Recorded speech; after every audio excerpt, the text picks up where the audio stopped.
So this is what we call, I was talking about the swing trading. Swing trading tayo. Alright? Up, down, up, down.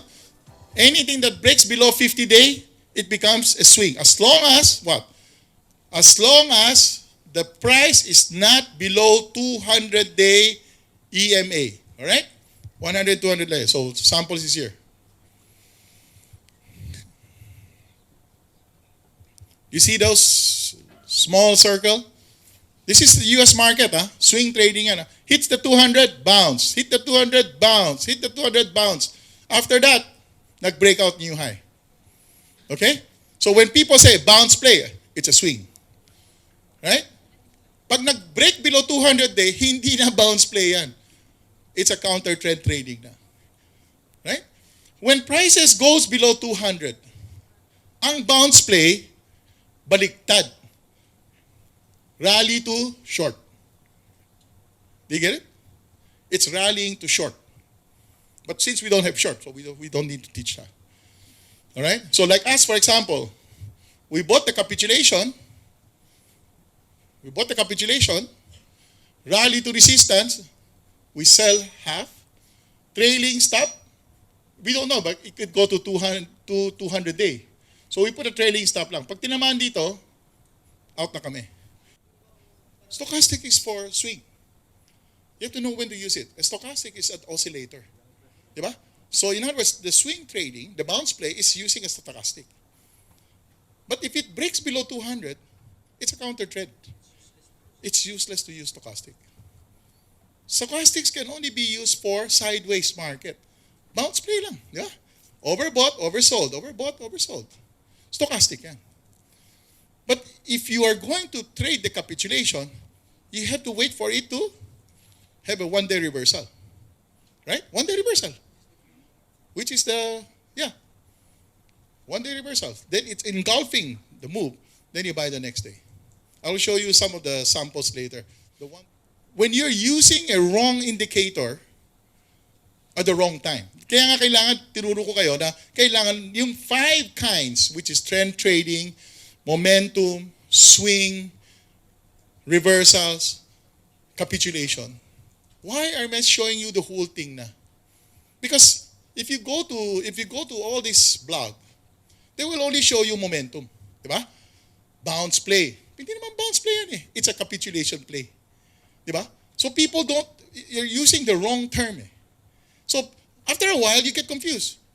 Di ba? Kasi if this is trending on the downside, capitulating, you cannot use a stochastic. Oversold na oversold na yan eh. Paano mo alam kung yan eh. You use an RSI or you use a stochastics only for what? Looking for divergences. When it's capitulating. I'll show it to you. Lahat price and volume lang. Price and volume lang. Okay, what the question is, he said, it's capitulating, do you use a stochastic? So stochastics are only used when it's bouncing. In other words, you have to use a stochastic here. During this period. Diba? Stochastics, oversold, overbought, oversold, overbought. Stochastic yan. But when it's capitulating, hindi stochastic yan. You have to use your candlestick. You have to learn how to use those candlesticks. Diba?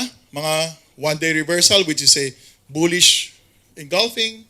Diba? That's telling you, nandyan yung volume, nandyan yung price. Now, how do you enter it? You have to buy the next day. Hindi pwede yung, magwa one-day reversal na ito. So, nandyan ka na. The next day, gap down, patay ka na. You got it? People don't understand. You're anticipating a one-day reversal, and that one-day reversal, by the end of the day, nawala. Yun ang problema sa mga trader. Nag-anticipate sila ng capitulation, nag-anticipate ng one-day reversal. So intraday, parang nagrarally. The end of the day, nawala. So, what we teach, you have to buy the next day. Right? You buy the next day, syempre, malaki na yung one-day reversal mo, di ba? Parang hindi mo nahuli. It's not true. You can now put a 1% VAR at the bottom. So it's still the same. You still lose 1% lang. Nako mo? So this is what we call the rule base. 1% VAR. So in other words, if this is a huge swing, it's huge average true range, 1% VAR lang yan. So you buy the next day, ito yung 1% mo. Then you hold it na. You get it? So kung nagkamali ka, at least, 1% lang talo mo. So everything is based on rules. May rules yan. By the next day. Hindi pwedeng anticipating na one-day reversal yan. Maraming namamatay sa akala. That's the problem. Now, if you're going to buy that intraday, end of the day, you have to close the position. Because you are using an intraday entry in anticipating of a one-day reversal. By the end of the day, you have to square it. Kasi the next day, it can gap down na. Naintindihan nyo?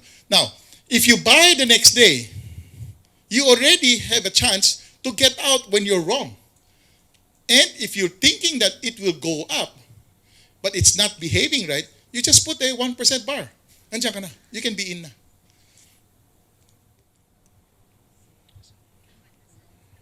Hello. To confirm the reversal, sir, the next day naman yung buying, no? Yes. Sa closing na, sir, sa next day? Hindi.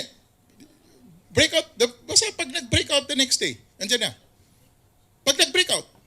Kasi you can have a price that one-day reversal, but it opened here in the middle.